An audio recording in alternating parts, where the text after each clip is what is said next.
Beauty and the Beast is about a girl named Belle who has beautiful hair, nice smile, nice eyes, and who's relatively thick as fuck, but not too thick because this is Disney, so cut those down a bit. There we go. Now, Belle represents the beauty part of Beauty and the Beast. She's hot, sexy. I think I would even go as far as saying I would tap that ass. And the Beast is a beast. Ugly, gross, ill, wouldn't tap. And with that, the moral of the story is don't be ugly because you won't find love. And with that, let's move on to the review. What up, my peeps? It's me and you're you, and this is a movie review. And today we're going to be reviewing Beauty and the Beast, starring Emma Watson as Belle, Dave Stevens as the Beast, Luke Evans as Gaston, and Josh Gad as LeFou. By now, you've probably even already seen this movie, and you've seen reviews of this movie. So this video is practically pointless, but fuck it, let's do it anyways. Now we all know the story of Beauty and the Beast. It's about a girl named Belle who's obsessed with books, who's smart, inventive, independent, and strong, and is looked down upon in this town for being that way. So, girls, don't be strong, independent women. Now the presentation in this movie, it looks phenomenal. The presentation and the CGI, it looks great.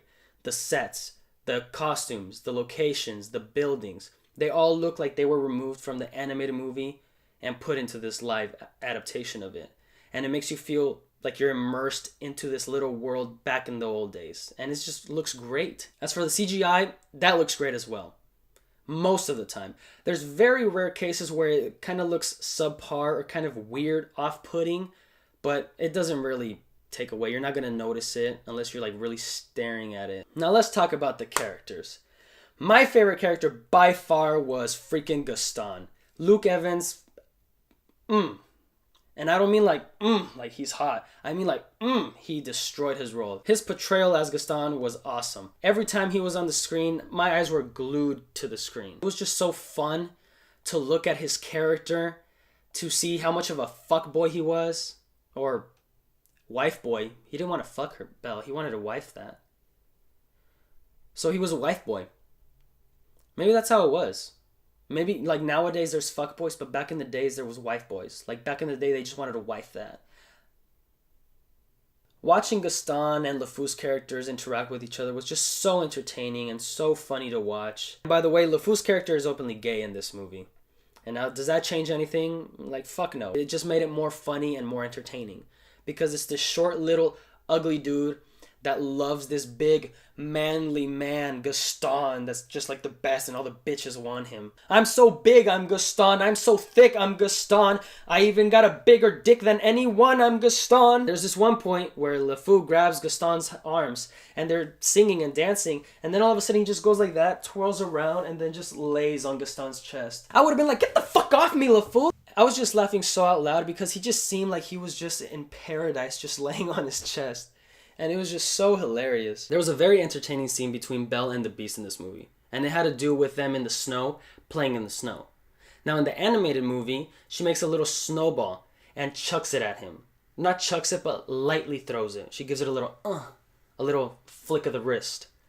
And it smacks the Beast in the face. And the Beast is like, alright bitch, I see you. And he just piles up a lot of snow. And when he's about to chuck it at her, something happens, I don't remember what, but it just ends up falling on him and he just falls. But in this one, it's a different story. Belle, she lightly throws it, and the Beast is like, alright, bitch, alright.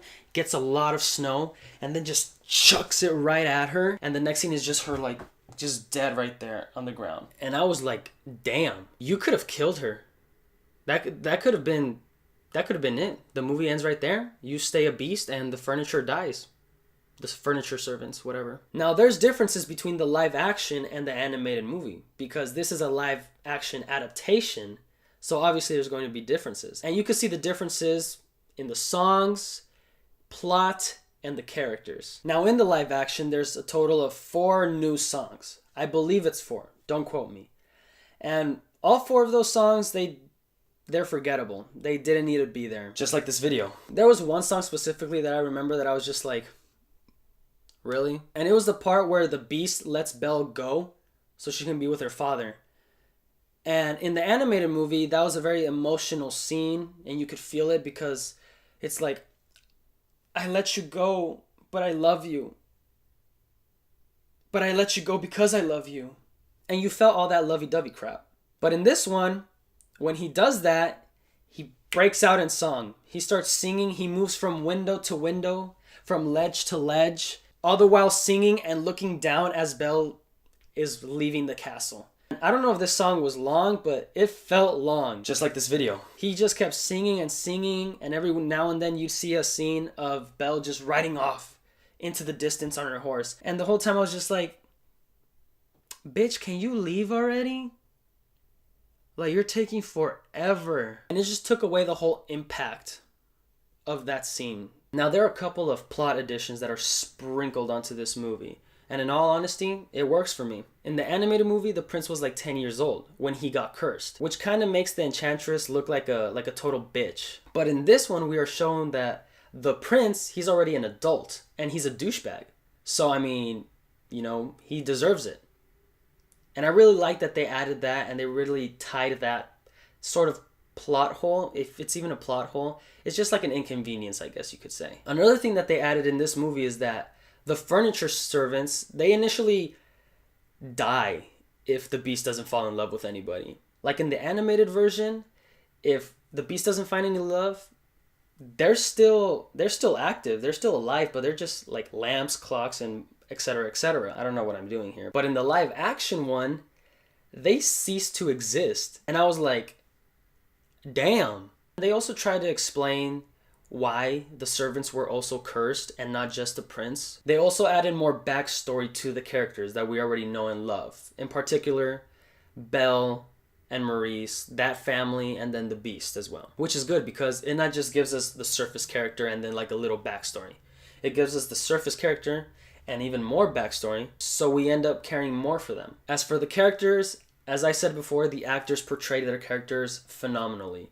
They really brought their characters to life. And in this one, Maurice, the dad, Belle's dad, he's not like an airheaded dumbass. He's actually pretty smart and he helps in the plot. The beast seems a little less intimidating than he was in the animated version, but I think that has to do with the voice.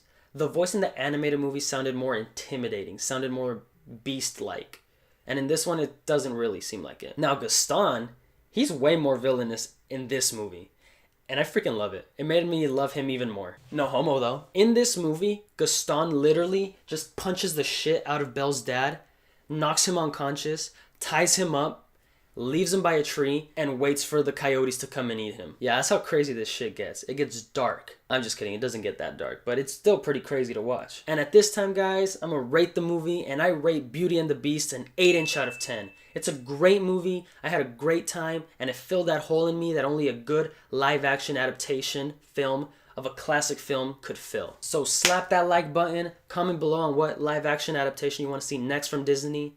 I personally want to see Mulan and Aladdin. And if for some reason you guys want to see more of me, then smash that subscribe button. Actually, punch the shit out of the subscribe button, just like Gaston did to Belle's dad. Do it like that.